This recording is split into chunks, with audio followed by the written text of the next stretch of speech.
Good morning, everybody. Welcome back to another book review. So, what if? Oh, I'm pressing the. What if the story of modern Korea could be told through the life and work of one extraordinary writer, encompassing the war and division, dictatorship and protest, and exile and return. So today we are talking about the work of Hwang Sok-yong, a Korean literary giant whose novels map the soul of a nation in transition and into the modern day. And from the dislocation of the road to Sampo, we'll start with this one in a minute, through the corruption, the wartime corruption shadowed streets of Vietnam in the shadow of arms, and then the haunting North Korean story, well, sort of the guest, and then finally into the sort of myth-inspired migration novel Princess Barry, and then also the sharp social critique of modern Korea in At Dusk. So Hwang's fiction isn't just a storytelling. It's also telling the story of Korea's past and present, and his characters they're sort of they're surviving against the backdrop of these big historical events. They're wrestling with the cost of progress, and they're searching for meaning amid very significant upheaval. And through Hwang's characters, we see not just the story of Korea, but just the story of humans just trying to survive, right? So more than perhaps any other living Korean writer, Hwang's turbulent life mirrors the dramatic historical upheavals that have shaped the Korean peninsula over the past 70, 80 years. So he was born in 1943 in Manchuria. He was the fifth of five siblings. He was born into a poor, displaced family. After Korea's liberation, they first moved to the Hwanghae province, which is now part of North Korea. Then they moved to Yeongdeungpo, which is in Seoul, and then later to Daegu after the outbreak of the Korean War. And so these were years that were marked by constant relocation and instability. And the young Hwang changed schools very frequently. And he talks about how they never stayed in any one place long enough to settle down or to put down any roots. His adulthood was just as eventful. As a student, he was arrested and jailed for protesting against the Korea-Japan Conference. And after this, he worked at factories and construction sites. And these were experiences that shaped his understanding of life at the bottom of the social ladder, and would later inspire works like The Road to Sampo. He actually met he was actually in prison, and I think when he was in prison he met a day laborer. Like when he was jailed for protesting, he met a day laborer, and when he got out of prison, the day laborer helped him get his first sort of job working on like a construction site. But then later in 1966, he joined the Marine Corps, and he fought in the Vietnam War as part of the Korean Blue Dragon Unit. After the war, he was living in the Gwangju region during the Gwangju Massacre. And he often talks about how this shook his faith in the Korean government, the Korean establishment, and he sort of developed a commitment to writing about injustice in reaction to Gwangju. Then into the 1980s, he traveled widely. He went to Germany, he went to Japan, he went to the US, and he was often doing this to campaign or to bring attention to Korean reunification. And then in 1989, sorry, excuse me, you're drinking some tea. So in 1989, he shocked South Korea by illegally, at the time it was illegal to visit North Korea, but he went to North Korea and he met Kim Il-sung. And then as a result of this, he was sort of forced into several years of exile, and again in the US and in Germany. And he was in Germany when the Berlin Wall came down, so he sort of witnessed that and the build up to that. And then when he finally returned to South Korea in 1993, he was sentenced to 7 years in prison for this trip to the north. And he actually spent 5 years in prison before he sort of received amnesty in 1998. And anyway, so through all of these experiences, he never stopped writing, and his novels, his short stories, draw deeply from these experiences. He's often examining the way historical forces shape ordinary lives, and sort of giving voice to people that have been marginalized or dispossessed by these sort of big events. And I think he's won most of Korea's major literary awards, including the Daesan Prize for The Guest. He remains an outspoken critic of government failures, mainly the Korean government, such as the response to the Sewol ferry disaster. I think he's now well into his 80s. And his last book was, I think, his biography, which I've got a copy of, but haven't got around to reading yet. But even his later works, like At Dusk, Princess Barry, Familiar Things, they showed that, and I think he was in his 70s when those books were written. And, he was still at the he was still writing, very interesting and sort of compelling books. And again, still sort of pairing Korea's significant social changes with an increasingly global perspective, I guess we could say. And so obviously he's had a very rich life and quite a dramatic life at times. And I think it's his background that gives his fiction its kind of urgency and its compassion and its depth. So let's start with The Road to Sampo. So I've got a blocked nose. I'm still getting over a bit of a cold. So if I sound a bit gunged up, I apologize. Okay, so Hwang entered university. He went to Songshil University in 1964. He graduated with a degree in philosophy. And that same year, he was a student protester against the Korea-Japan conference. He's arrested. He's jailed. In prison, he meets this day laborer chap who is working at a nearby construction site. And after Hwang's release, he helps him land his first construction job.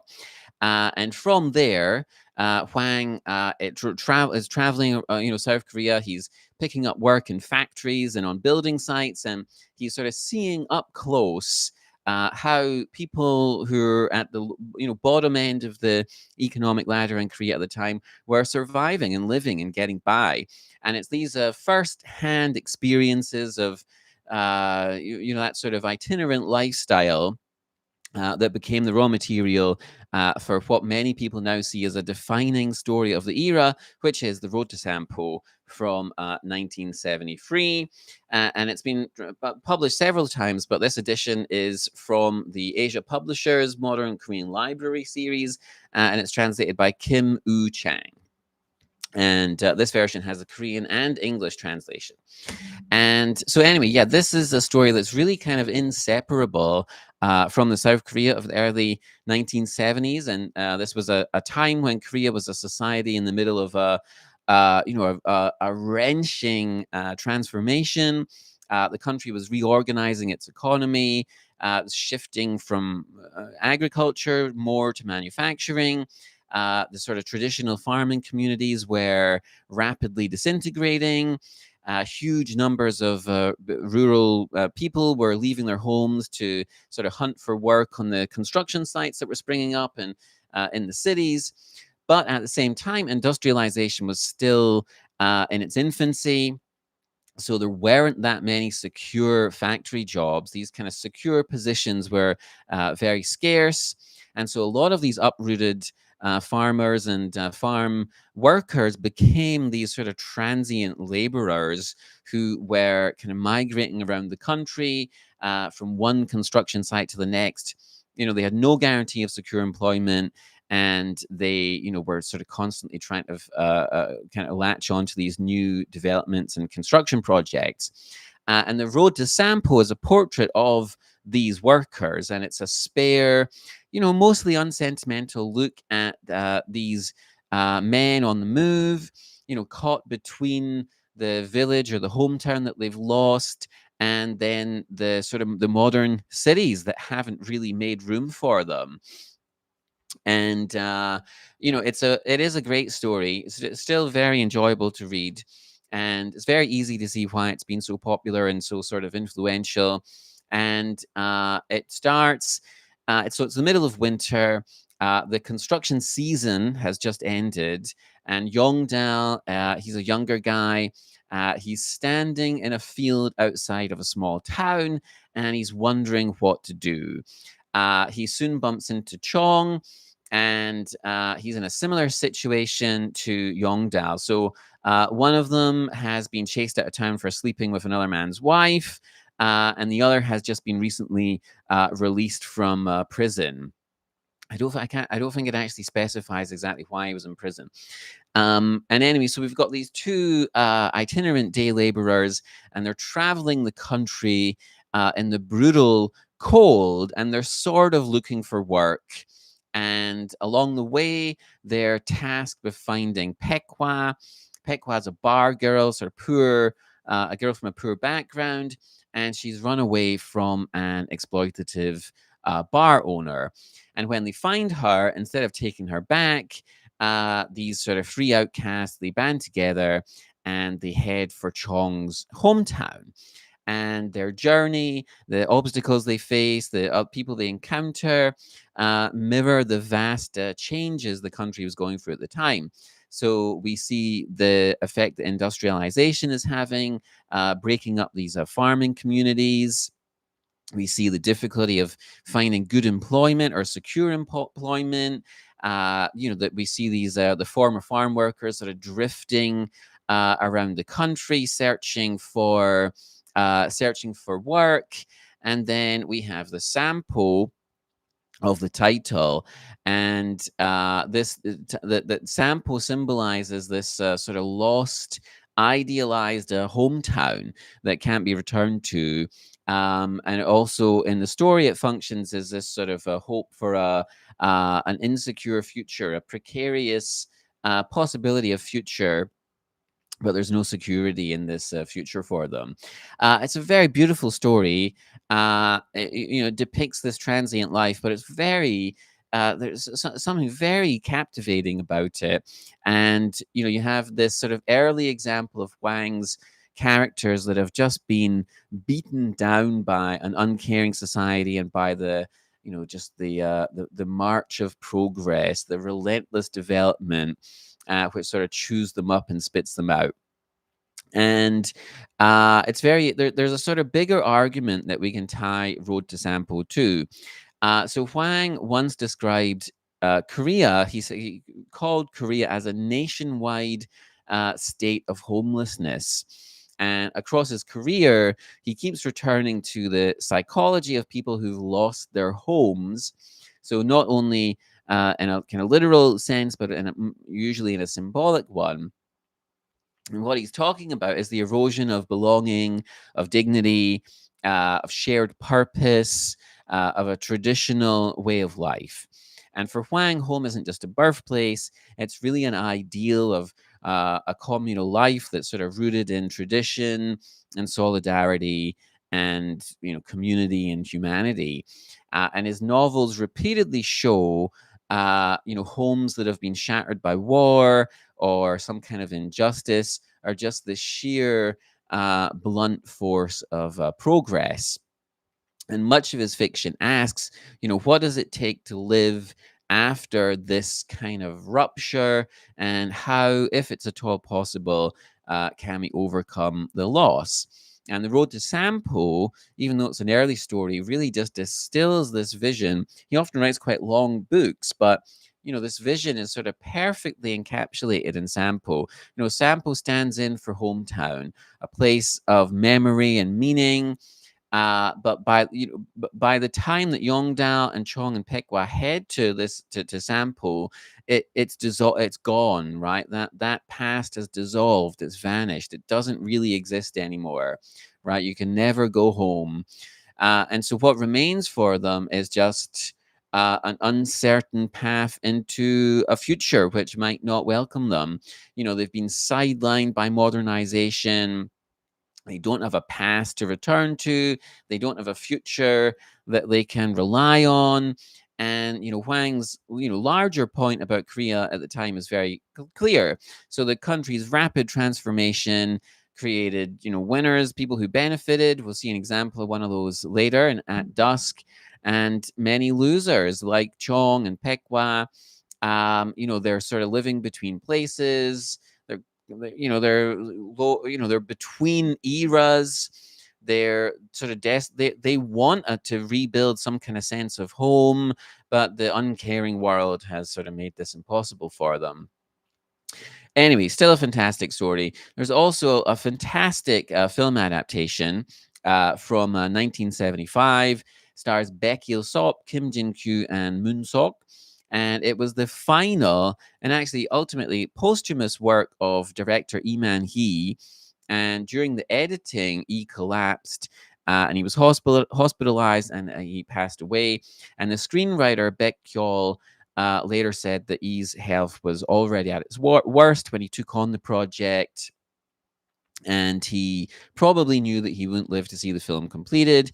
And the result, again, it looks beautiful, the cinematography is beautiful, and it really captures just the human story inside the road to Sampo.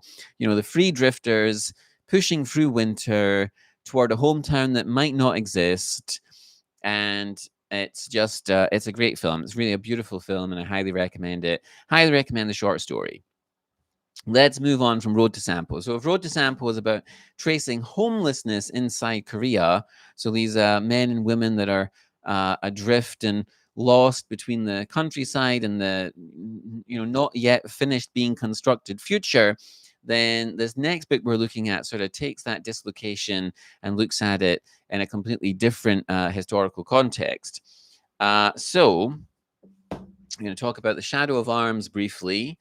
And so The Shadow of Arms draws on Hwang's experiences as one of 300,000 Korean soldiers who were sent to fight alongside American troops in Vietnam. And The Shadow of Arms, so it's quite kind of strange in a way. So it's not a typical war novel at all. And it's really partly an unconventional exploration of Korea's involvement in Vietnam. So there's very little combat, no fighting really in this 600-page novel that's set entirely in a war zone. There's like one little shootout near the end. And instead, the focus of the book is on the black market dealings that occur in Da Nang as a result of the conflict. So you have this thriving black market, and this is the dark economic shadow that's cast by the war.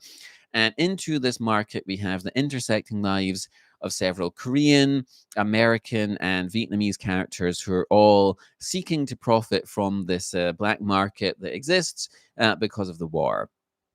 And so we have three key characters. We have An Yong-gyu, who's a young Korean sergeant. And at the beginning of the novel, he's on the front lines, and he is almost arbitrarily sort of picked to. He's sort of taken away from the front lines to go and work with the criminal investigation division.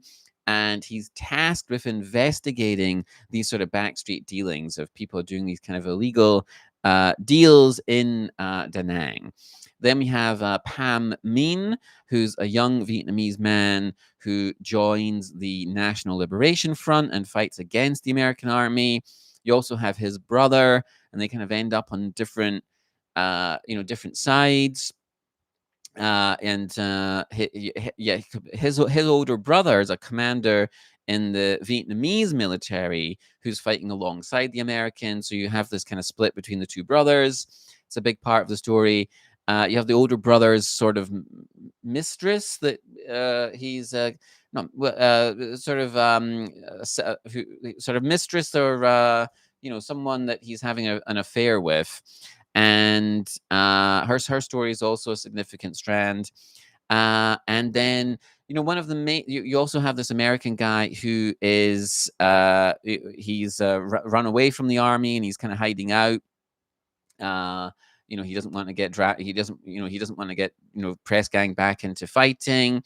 And then the other main character is just the city itself, just Da Nang, and Hwang brings the city to quite vivid life. So all the sights and sounds and smells of this coastal city.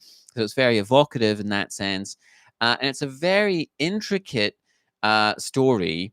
There's a very richly detailed world of these shady backstreet deals and all sorts of dubious characters.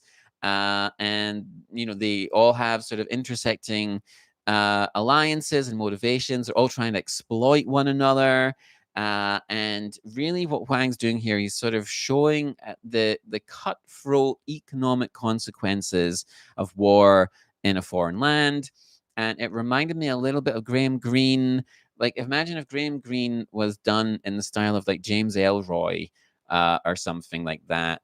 And it is pretty good. It's quite satisfying. And so anyway, that's all I'll say about that one. That's The Shadow of Arms. That's his Vietnam novel. So after Vietnam, so after sort of wartime corruption and chaos in The Shadow of Arms, the next book we look at is back in Korea. But again, it's also about memory, contested memory. So The Guest was published in, oh, wait a minute, did I say Hwang Sok? The Shadow of Arms was translated by, sorry, I forgot to say who it was translated by. Translated by Chon Kyung-ja. Chon Kyung-ja. And do you know what? There's a funny thing about this book. Was it this one? One of his books, right? I don't know why, but they have the this book here, right? So they have the blurbs, from like these. On the back, they've got a blurb from a winner of the Nobel Prize in Literature. They've got a Kirkus Review blurb, someone from The Nation, but then also they've got the bassist from the Smashing Pumpkins, for like a 90s 2000 rock band. And it just always amused me that one of the blurb quotes was one of the guys from the Smashing Pumpkins. Anyway, never mind. Sorry. Okay, so we're talking about The Guest. The Guest was published in 2001. Again, translated by oh gosh, sorry. Okay, yeah, Kyung Ja Chun and Maya West, and published in English in 2005. And this is the story of a very difficult period in Korean history. So, partly set during the Korean War, and it sort of shines a spotlight on an often overlooked incident called the Sinchon Massacre, and it brings to light the real life atrocities in a small town in Hwanghae-do, which is now present-day North Korea. And in Hwang's approach here is he reimagines the incident, and he shifts the blame, which is usually put on U.S. military forces, to the Korean civilians. Very sensitive a subject, but he portrays it really as a result of civil war. And so obviously his perspective here challenges the conventional narrative. I don't know enough about it to say how accurate or inaccurate it is, but his argument here is different from what might be conventionally understood. But anyway, it's a very significant novel for this, kind of rather daring exploration of a sensitive and under-discussed chapter in Korean history. So it's a very interesting backdrop. And the story itself revolves around the life of Reverend Ryu Yosep.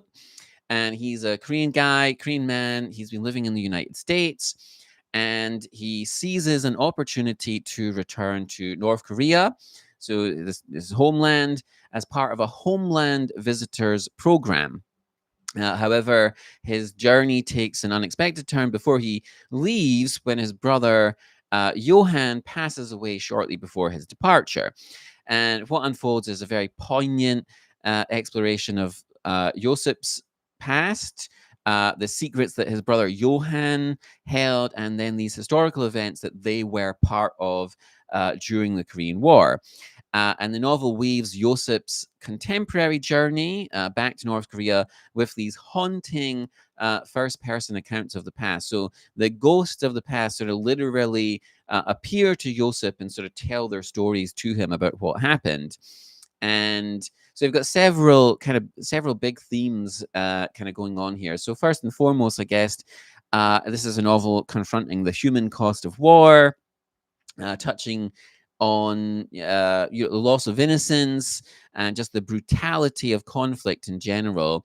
And then very interesting aspect, and very complicated the way that Huang discusses it. But he's also looking at the clash of imported ideologies, really Christianity and Marxism here, and how they disrupted the traditional Korean way of life. And we also have the sort of exploration of the nature or the concept of identity, and then how do individuals maintain their values amid or against external pressures. And there's also kind of the theme of reconciliation in there as well. And it's a story that's just haunted by the ghosts of the past. But this central character, the Reverend Joseph, he's our anchor. He's a Korean living in the US. He embarks on this journey back to his homeland, back to North Korea, and he goes through this sort of emotional and psychological journey, kind of evolution. He realizes significant things about his past and about his brother's past and what they mean for him in the present.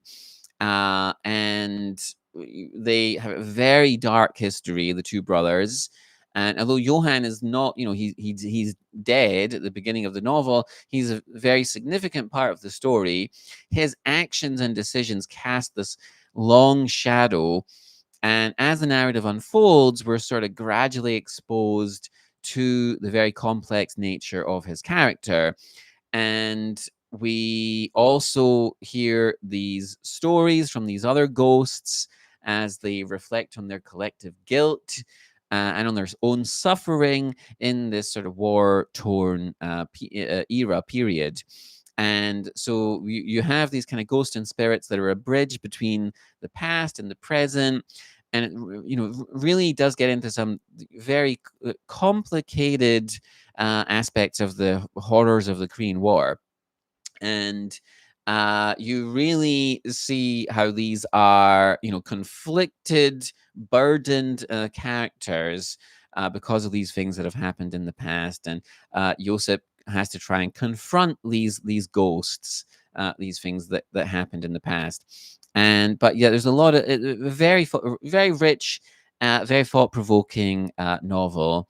And if you're interested in historical fiction, or if you're interested in the Korean War, then this is really a book that's absolutely worth reading. Super interesting.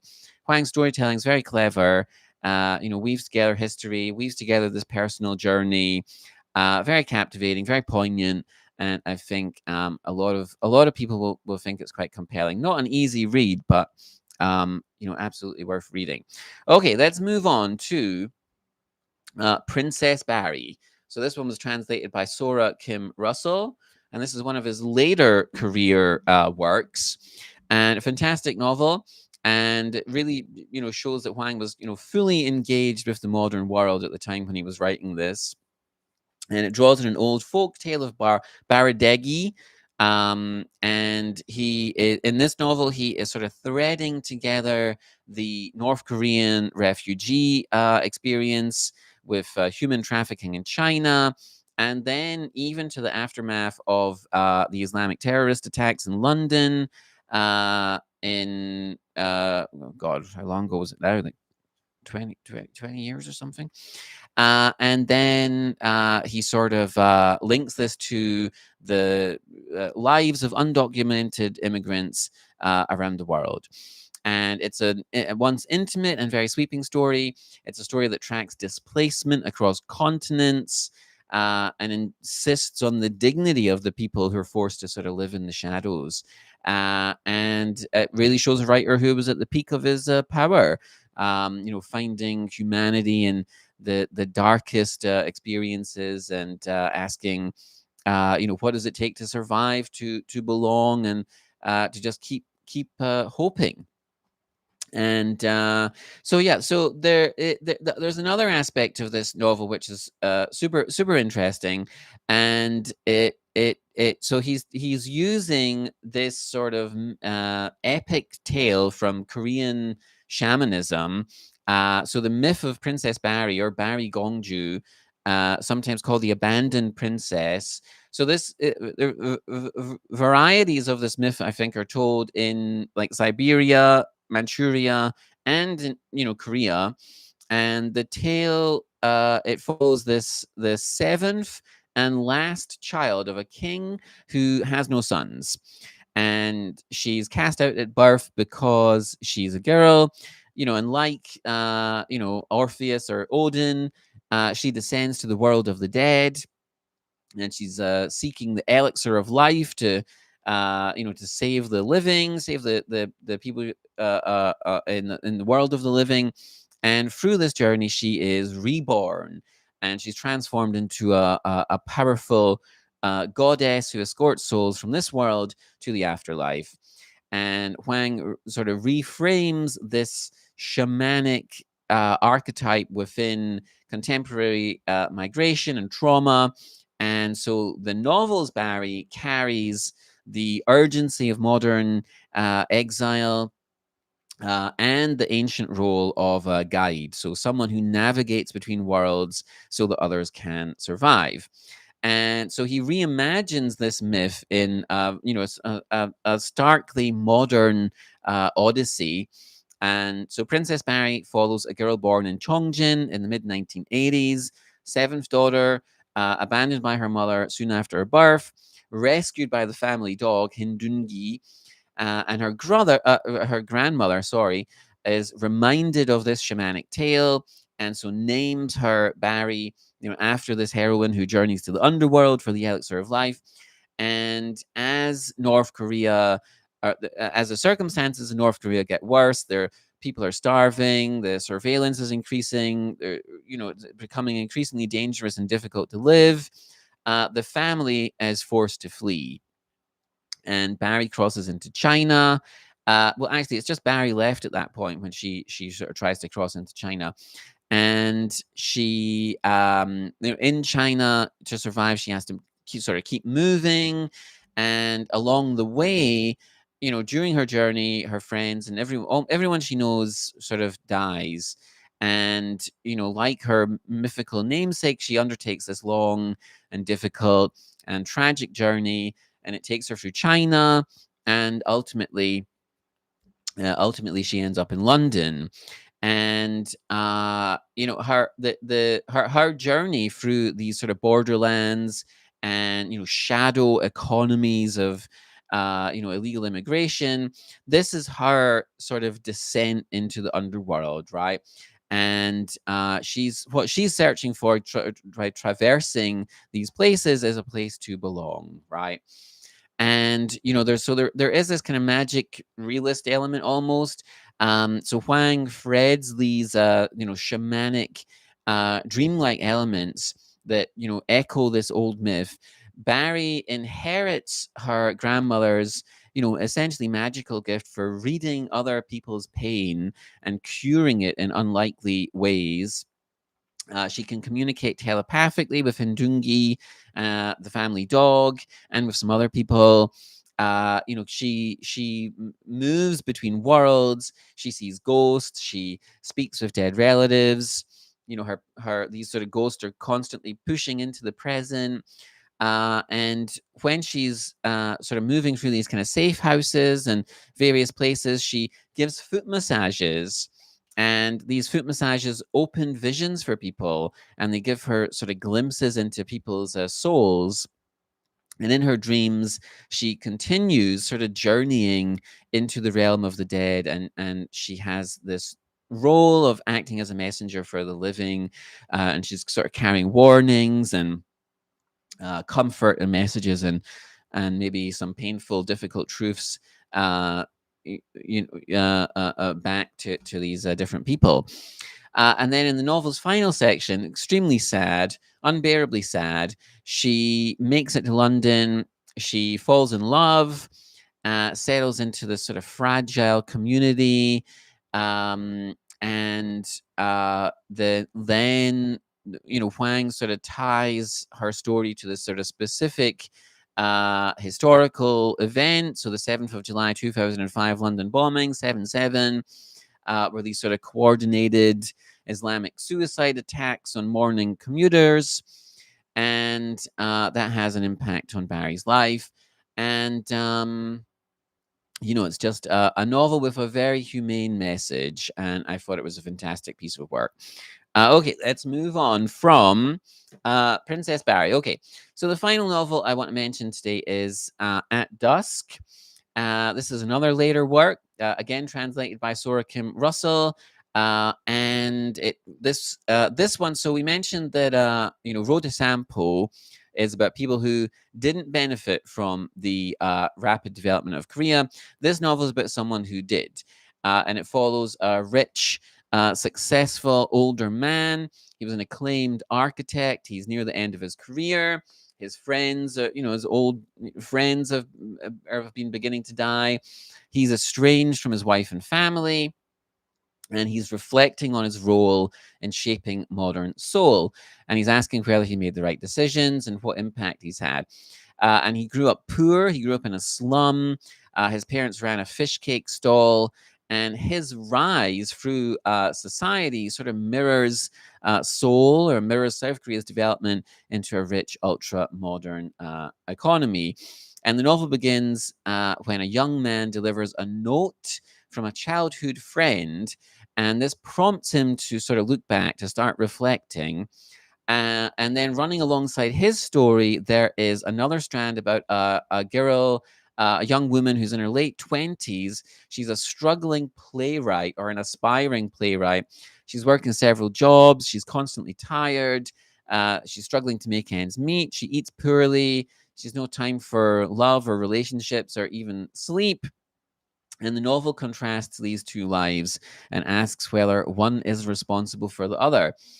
And So yeah, right. So it's a story about memory. It's about guilt, the uneven price of progress in a society that has transformed beyond recognition. And it's tempting to read this book as autobiographical, right? So Hwang is obviously very successful. He's had a long career. He had a difficult childhood. Now, presumably, lives comfortably. So there's clear parallels to the architect in At Dusk. They're both fascinating figures. They're celebrated at home, celebrated internationally. Some of Hwang's contemporaries, like Lee Moon-yeol, they kind of stopped producing new work, but Hwang just kept going, right? Like he just kept writing, and I think his last book just came out a year or two ago. And anyway, these books that were these sort of later career books like At Dusk and Princess Barry, they're excellent books that showed an artist who still has a lot to say, right? And is still interested in tackling big issues in Korea and elsewhere. So it's kind of interesting to compare him with Park Min-woo, who is the architect in At Dusk. And so Park Min-woo, we hear about his rise from poverty, like we hear about his first neighborhood romance, his involvement with the Shoeshine Boys. The Shoeshine Boys were a small gang of lowlifes, or sort of part-time gangsters. They're thieves, but he managed to escape this because he has an aptitude for study. And then he lands a tutoring job for an army general's son, and this helps him climb the social ladder. He marries up socially through an arranged marriage. He starts a family. He launches an architecture firm, and he benefits from redevelopment, even redeveloping and essentially erasing the area where he grew up. And he rides the success of Korea's economic development. His children all go to school in America. His wife eventually relocates there. He's got a nice house that he designed himself. He's got all the luxuries that wealth in the modern world can offer. But the payoff for all this is emptiness, estrangement from his wife and kids who stay in the US, right? And his old friends dying. And he's asking, what was it all for? What was the point of any of it? And this is contrasted with Cha Suna. Cha Suna is an old friend whose path is one of misfortune, of hardship, struggle, and tragedy. And then also with Chong Woo-hee, who is this young woman who wants to be a playwright. And, she works hard, but she's just crushed by society. And so we have these sort of intertwined stories, and they're kind of underline Hwang's point about Seoul and the nation.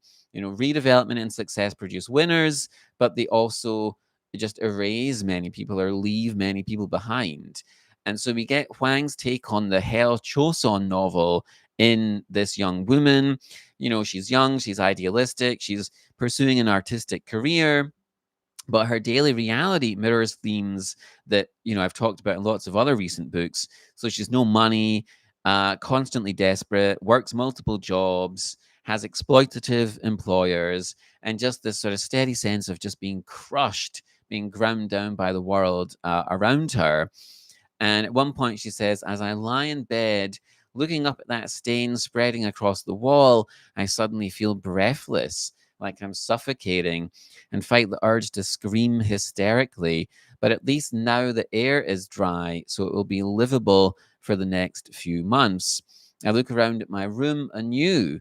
One mattress, a sink, a gas stove top, a microwave, a small refrigerator, a washing machine inside the dark utility closet, a cheap desk and chair, a wardrobe, and two fluorescent lights, one in the middle of the room and one over the sink. That's everything."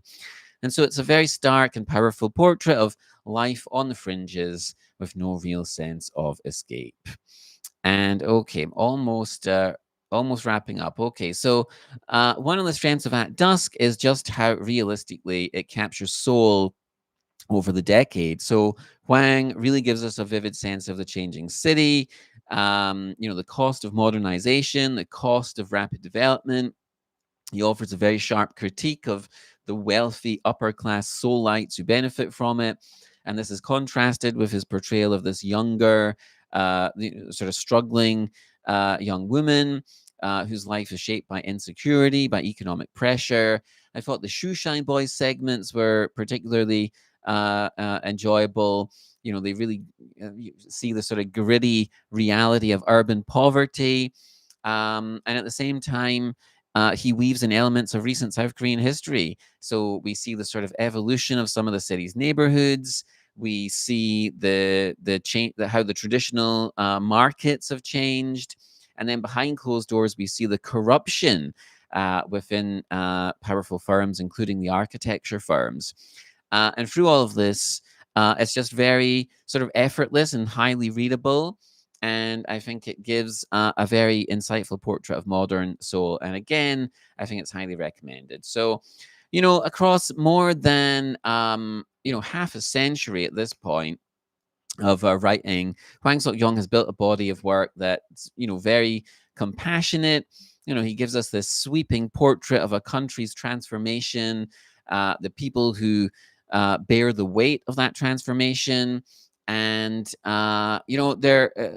body of work is definitely one that's worth exploring. There's a couple of his books that I haven't done yet. So his autobiography, I haven't read that. I've got a copy of it. I need to finish reading it. And there's another one called Mater 210, which I've started reading, but I need to get around to finishing that sometime soon. And I think there's another one. And there's a bunch of short stories that are kind of difficult to track down that are out there. So I might try and get those sometime. But anyway, that's all I've got to say about Hwang Sok-yong today. So thank you for watching. Take care, and I'll see you in the next video.